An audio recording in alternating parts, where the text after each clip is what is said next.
Welcome to physics spark. आज Fourier series में हमारा आज का टॉपिक है डिरिचलेट कंडीशंस। बेसिकली ये लिमिटेशंस हैं फोरियर थ्योरम की। इनको हम लिमिटेशंस के नाम पे भी कहते हैं। एग्जाम में जो क्वेश्चन पूछा जाता है वो ये हो सकता है, एक्सप्लेन डिरिचलेट कंडीशन।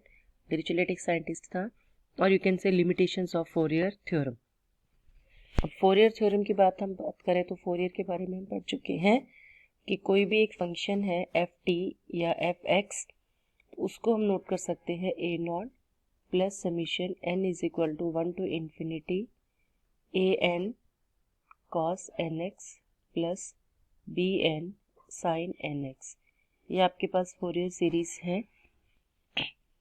तो जो फर्स्ट कंडीशन है हमारे पास वो ये है, for the validity of Fourier theorem the function should satisfy the following conditions called Dirichlet condition.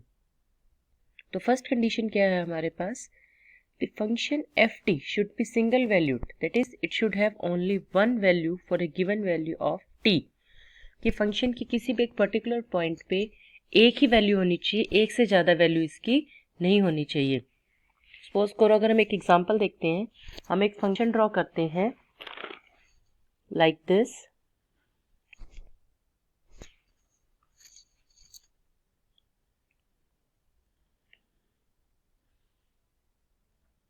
That is function of T और टाइम के बीच में। तो ये जो फंक्शन है, अगर हम इस तरीके से देखते हैं इस फंक्शन को, इस तरीके से कोई एक फंक्शन हमारे पास जा रहा है, तो ये जो पर्टिकुलर टाइम है,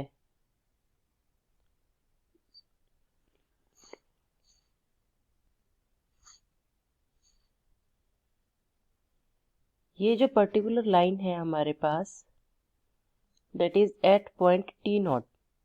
तो यहाँ पे दो वैल्यूज आ रही है, एक यहाँ पे आ रही है 3, एक यहाँ पे आ रही है, एक यहाँ पे, मीन्स 3 वैल्यूज हमारे पास कॉरस्पॉन्डिंग एक ही पॉइंट के फंक्शन की 3 वैल्यूज आ रही है हमारे पास। तो इस तरह का जो फंक्शन होगा कि एक ही पॉइंट पे, कौन से पॉइंट पे, टी नोट पॉइंट पे, जब हमारे पास एक से ज्यादा वैल्यू आती है फंक्शन की, तो वो फोरियर सीरीज को फॉलो नहीं करते।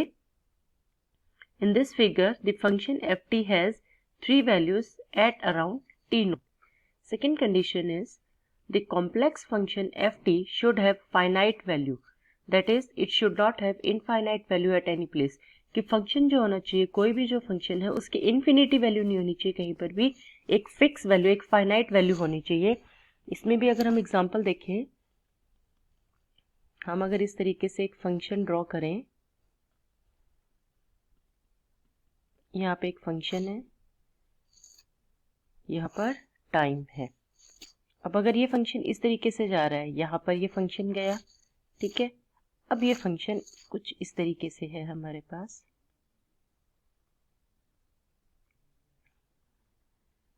तो ये एक फाइनाइट वैल्यू है, लेकिन बीच में ये जो वैल्यू है हमारे पास टी नॉट पे, ये इनफाइनाइट है।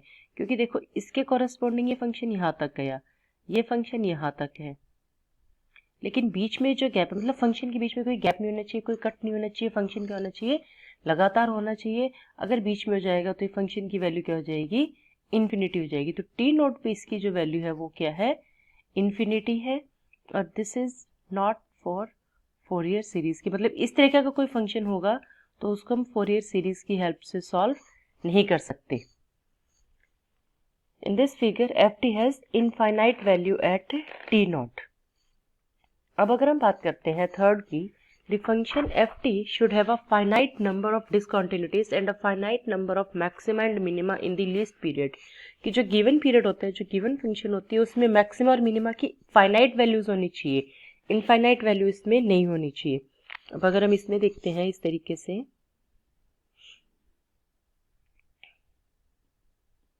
ये वाई एक्सिस के लॉन्ग फंक्शन, टाइम और वाई एक्सिस के लॉन्ग फंक्शन, ये देखो, ये कंडीशन आ गई, यहाँ पर ये मैक्सिमा आ गया हमारे पास, ठीक है।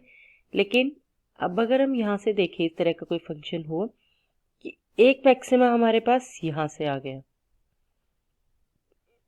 ए पॉइंट बी पॉइंट, एक ही टाइम पे दो वैल्यूज हो गई हमारे पास, ये भी हो गया मैक्सिमा और ये भी हो गया मैक्सिमा। तो इस तरह का जो फंक्शन है वो हमारे पास क्या है, पॉसिबल नहीं है। इस तरह का कोई फंक्शन नहीं होना चाहिए हमारे पास जिसमें कि मैक्सिमा और मिनिमा की वैल्यू जो है वो फाइनाइट इनफाइनाइट होनी चाहिए। Clear? So this is all about Dirichlet conditions. ये तीन ही इंपॉर्टेंट कंडीशंस हैं और एग्जाम में मैक्सिमम टाइम एक क्वेश्चन इसमें से पूछा जाता है। नेक्स्ट वीडियो में हम फोरियर की sine series and cosine series के बारे में पढ़ेंगे। If you like the video, share it and subscribe to my channel. Thank you very much for watching it.